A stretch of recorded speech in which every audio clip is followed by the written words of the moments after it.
Something was breathing beneath the fire tower. It wasn't outside in the trees, but right under my feet. The sound came up through the floorboards like a collapsed throat. Then the radio started screaming. Not static, but a woman's voice begging for help. Her words kept clipping apart beneath the storm. Then came a second voice, perfectly calm. She said to disregard the previous traffic. The breathing under the tower stopped the moment she finished. For 1 second, the rain outside completely died. No wind, no thunder, no trees moving. Just silence. Then 3 knocks came from beneath the floorboards. Right under my feet.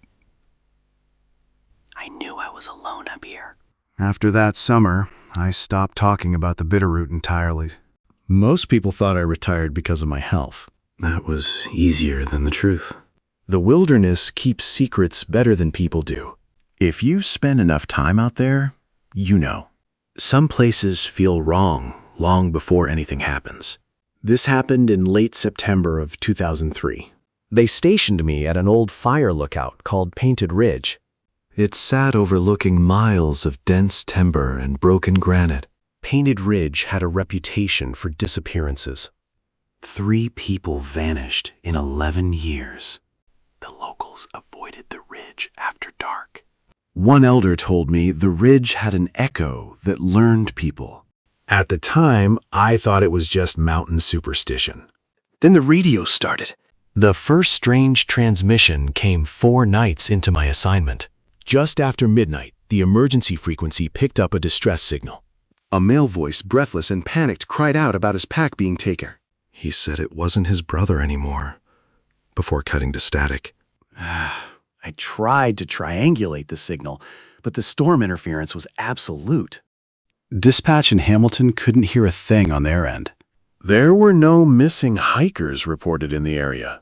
By morning, I convinced myself it was just a prank or signal bleed. Then I found the footprints.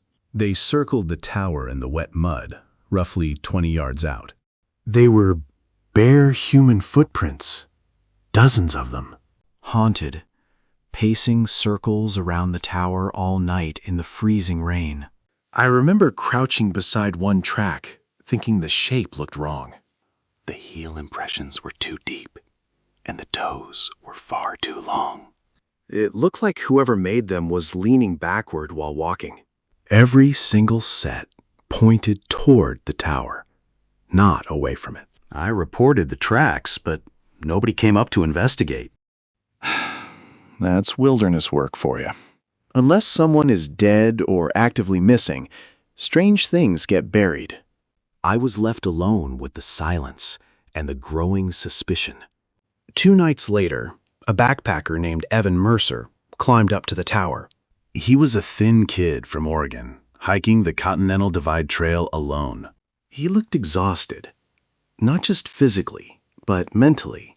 He had a hollow look in his eyes that I recognized immediately. He kept glancing back toward the trees while talking to me.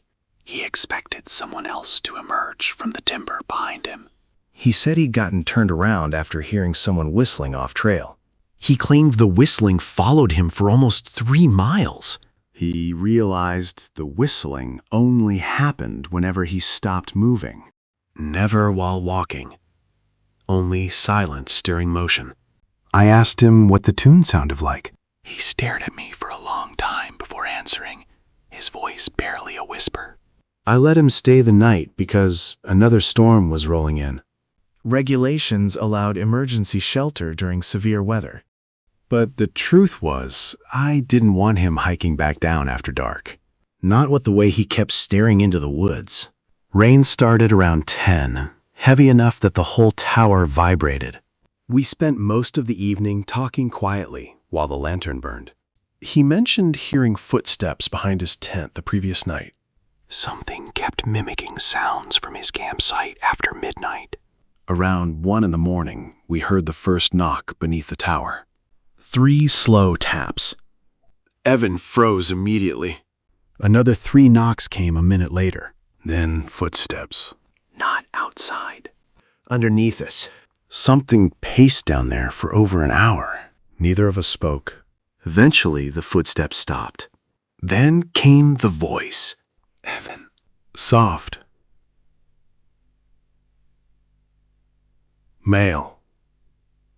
Somewhere below us. Evan's entire face drained white. "That's my brother," he whispered. I asked where his brother was. He didn't answer. The voice came again, closer this time. I moved toward the window. There was nobody there. Only darkness and rain moving through the pines. Then the radio crackled alive. Dispatch asking if I'd requested emergency response. I said no. The dispatcher paused. Then told me they'd received a transmission from my station. By dawn, Evan was nearly catatonic. Wouldn't leave a lantern. He admitted something had happened before he reached the ridge. He'd been hiking with another backpacker named Nolan Pierce. Evan followed the voice for nearly an hour, Finding Nolan standing alone in darkness, facing the forest. Then Nolan started repeating Evan's own words back to him.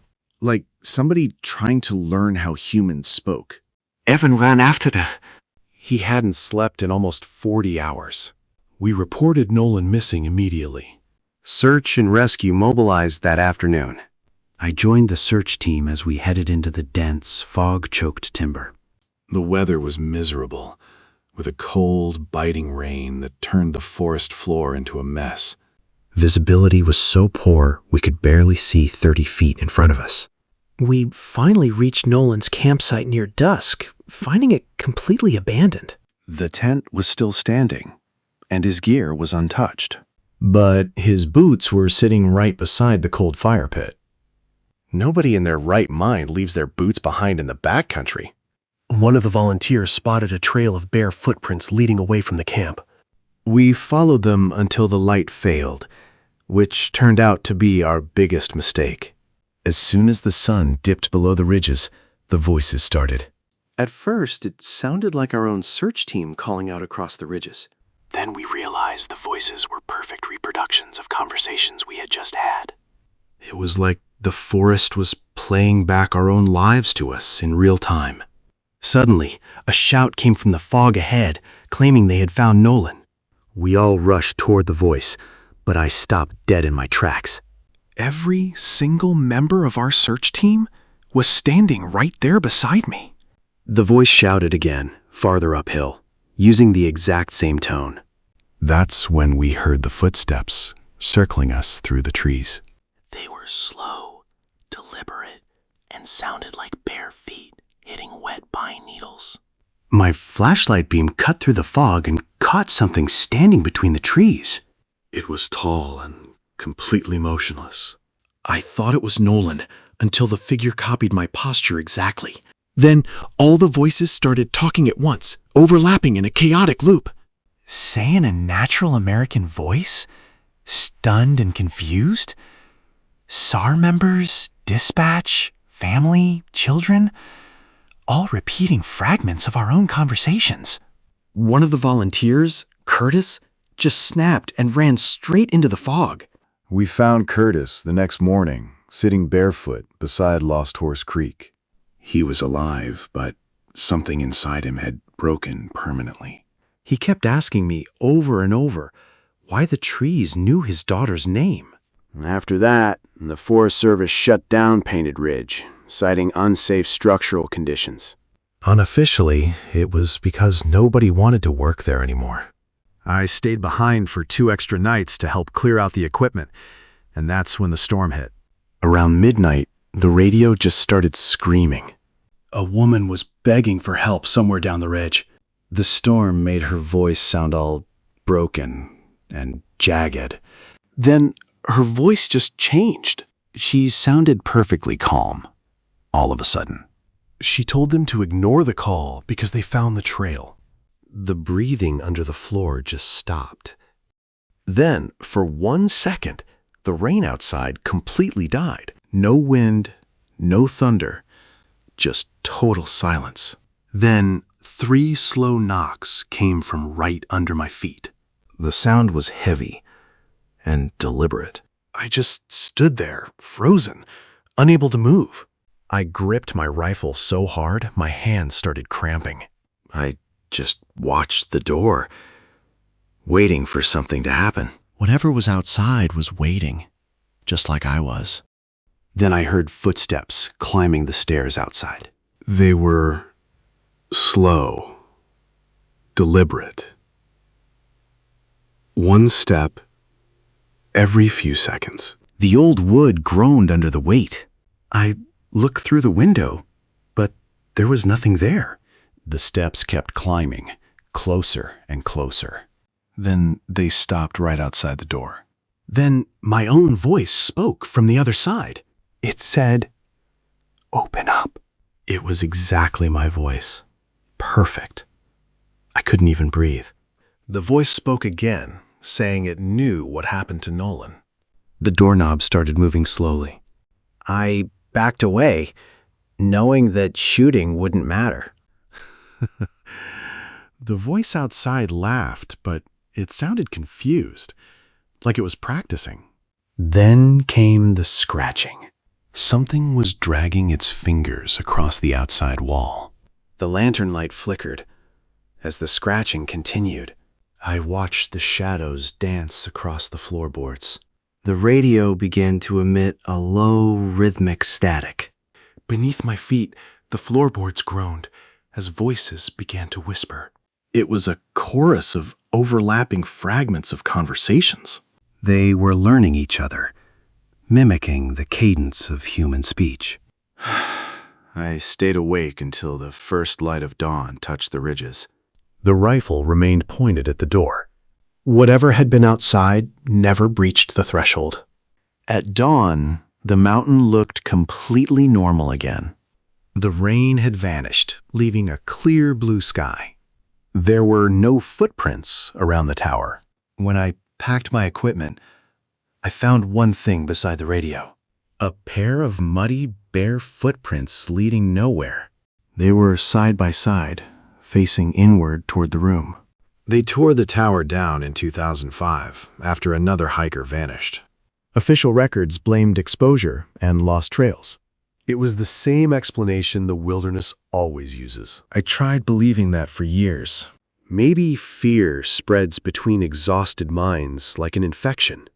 But then, a young ranger visited my house last fall. He asked about old emergency frequencies near Painted Ridge. Hikers were reporting strange radio traffic again. I lied to him, telling him mountain radios do strange things. He turned back toward the porch with an odd look. He asked if anyone ever explained the barefoot tracks. I felt cold because I had never mentioned them to him. That night, I locked every door in the house. Around 2 a.m, rain started hitting the windows. Something began walking slow circles, using my own footsteps. The rain hit the windows just like it did that night at the tower. It was rhythmic, relentless, and it vibrated right through the floorboards. My heart was pounding because those footsteps outside weren't random at all. They were pacing in the exact same pattern I used to walk on patrol. I walked to the front door, my hand shaking as I reached for the lock. I didn't want to look, but the silence between the steps was even worse. I just had to know if I was losing my mind, or if that place had finally followed me home. The porch light flickered, casting a weak glow onto the wet leaves. I looked through the peephole, expecting to see nothing but the dark driveway. But there was a shape standing just at the edge of the light. It was perfectly still, just waiting for me to see it. I pulled back from the door, my breath catching in my throat. The figure hadn't moved, but the footsteps had finally stopped. It was like the thing outside knew I was watching it, and it was really enjoying the game. I went to the kitchen and grabbed the old radio I kept from the tower. It had been dead for years, but suddenly the dial started glowing green. Then the static started up again. It sounded just like a pulse. The voices started bleeding through the static, all overlapping and distorted. I heard my own voice, repeating what I told that young ranger earlier. It was a perfect copy, but the tone was all wrong. It sounded hollow and completely empty. I reached out to turn it off, but I couldn't move my hand. The voice on the radio changed into the young ranger's voice. He was asking that same question over and over again. It was just a desperate, unending loop.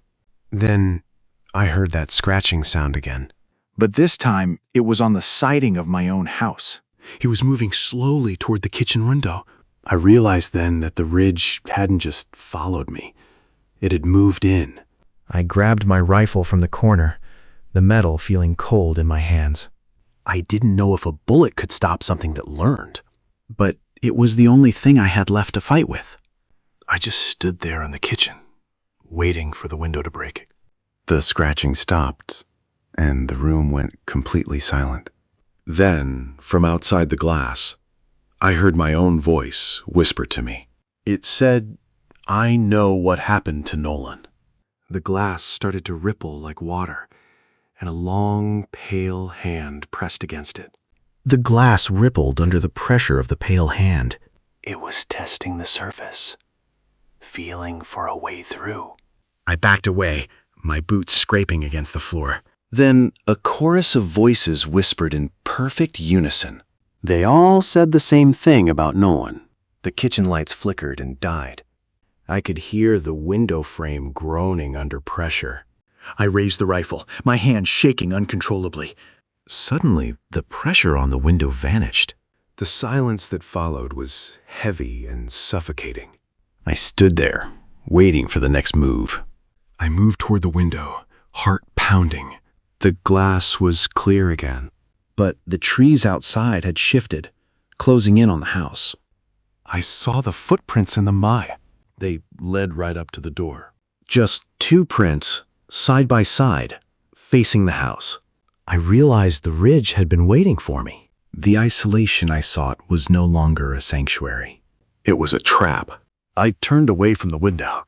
I needed to leave, but the door was blocked. The scratching started again, beneath my feet. The voices began to whisper again. They were learning new words. They were learning how to sound like a human in pain. I sat down and waited for the sun to rise. I knew it wouldn't change anything.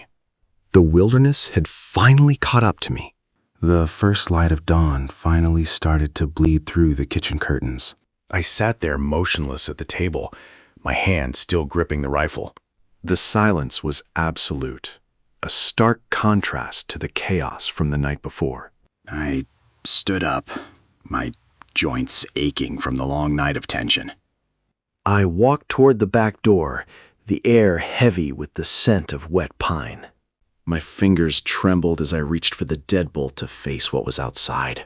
The door swung open, revealing the backyard in the pale morning light. The grass was flattened in strange circular patterns all around the perimeter. Say in a natural American voice, searching. I stepped onto the porch and looked for any sign of the footprints. They were there, pressed deep into the mud near the tree line. Bare human footprints, perfectly formed, stopped right at the edge of my porch. I knelt down and traced the outline of a heel that looked far too long. I stood up and looked toward the forest, silent and watchful in the mist. There was no movement, just an oppressive stillness that made my skin crawl. I knew then that I couldn't stay here, that the house wasn't safe anymore. I went back inside and started packing a bag, my movements frantic. I didn't know where I was going, only that I needed to leave. Every creak of the floorboards sounded like a footstep waiting to emerge. I grabbed my keys and headed for the front door, not bothering to lock it. Say, in a natural American voice. The engine of my truck roared to life, a jarring sound in the quiet. I drove for hours, the landscape blurring as I tried to outrun the memory. By late afternoon, I pulled into a roadside diner, the neon sign flickering. I needed coffee to steady my hands, and a place with other people. The diner was empty, save for a tired waitress and the hum of the fridge.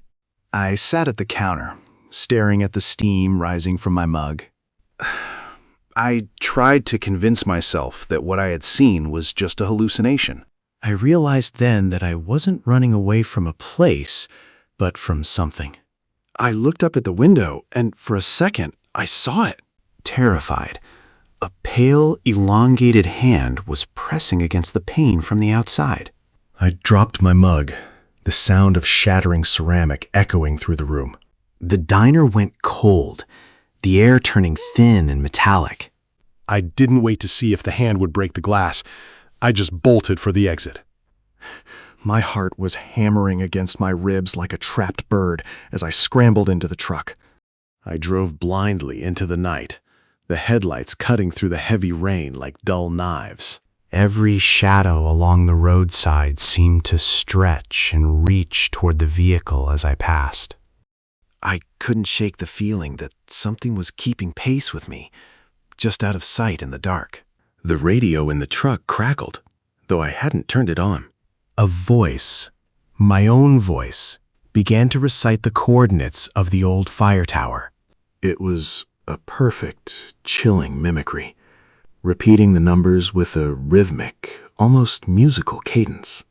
I slammed my hand against the radio, trying to kill the sound, but the voice only grew louder.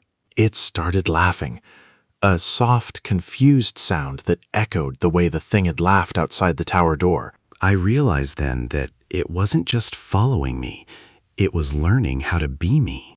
I pulled the truck over to the side of the road, the engine dying in the silence of the forest. I sat there for a long time, listening to the rain drumming on the roof, waiting for the voice to stop. But it didn't stop.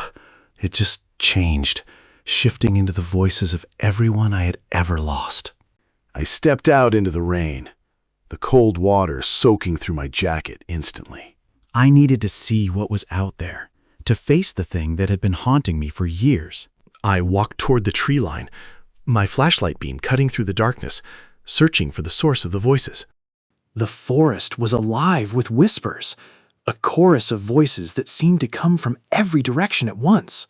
I saw movement in the trees, tall, thin shapes that mirrored my own movements with a slight, unnatural delay. They weren't attacking. They were observing, learning, waiting for me to make a mistake. I stopped walking and turned off my flashlight, letting the darkness swallow me whole. I stood there, listening to the rain and the whispers, and for the first time, I didn't feel afraid.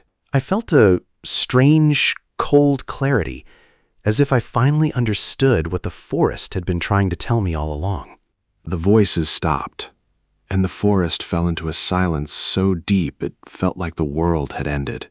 I turned back toward the road, my footsteps heavy and deliberate, and I didn't look back. I knew that whatever had been following me was still there, waiting in the shadows, but I was no longer its prey. I drove home in the quiet, the rain finally stopping as I pulled into my driveway. I walked into the house, locked the door, and sat down at the kitchen table. I was home, but I knew the forest would always be with me, a part of the echo that learned people.